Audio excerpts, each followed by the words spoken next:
একটু একটু না শীত পড়ে গেছে, আর আমার এখনই তেলে ভাজা খেতে ইচ্ছে করছে। তো সন্ধ্যাবেলা ভাবলাম চা তো করবোই, সাথে একটু মুড়িও নেব, কিন্তু চায়ের সাথে খাবো কি?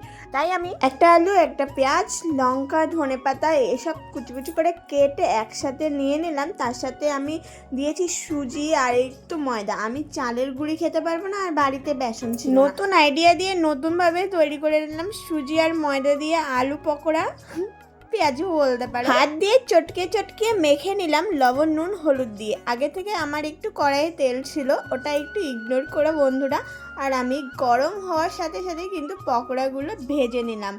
যেমন খেতে টেস্টি হয়েছে তেমনই কিন্তু ক্রিস্পি হয়েছে। পাশে আমি একটু লিকার চা বসিয়ে দিয়েছি, কারণ মুড়ি আর চা আর একটু পকোড়া হবে, তাহলেই তো জমে যাবে সন্ধ্যাবেলার খাবারটা। না ছিল বেসন, না ছিল চানাচুর, তো যা ছিল তাই দিয়ে আজকে সন্ধ্যাটা আমার জমে গেল। এরকমই নতুন আইডিয়া দিয়ে নতুন কিছু করার চেষ্টা করব।